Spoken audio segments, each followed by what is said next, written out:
Welcome to Sana kitchen. நம்ம இன்றைக்கி எதை பற்றி பார்க்க போகிறோம்னா கொத்தமல்லி சட்னி. தேவையான பொருள் சொல்கிறேன். ஒரு கட்டு கொத்தமல்லி எடுத்துக்கோங்க. அதை கொஞ்சம் நல்லா தண்ணி விட்டு அலம்பிக்கோங்க. ஸ்டவ் ஆன் பண்ணி ஒரு கடாயில் கொஞ்சம் ஆயில் ஊற்றிக்கிறேன். அதில் கொஞ்சமாக உருட்டு பருப்பு, கொஞ்சமாக கடலைப்பருப்பு போட்டு நல்லா வதக்கிக்கலாம்.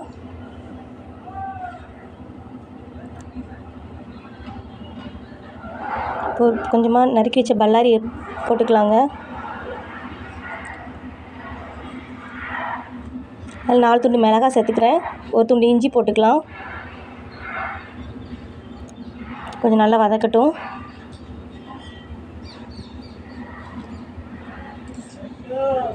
இப்போது நறுக்கி வச்ச கொஞ்சம் கொத்தமல்லி இலையை சேர்த்துக்கலாம். இப்போ ஸ்டவ் ஆஃப் பண்ணிடுங்க. நல்லா வதக்கலாம்.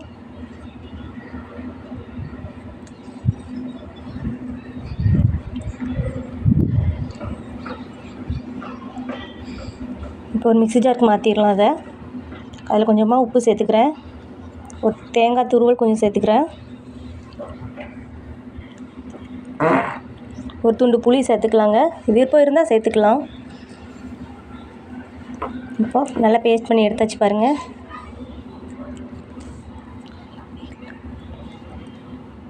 இப்போது சட்னி ரெடி ஆகிட்டு பாருங்கள்.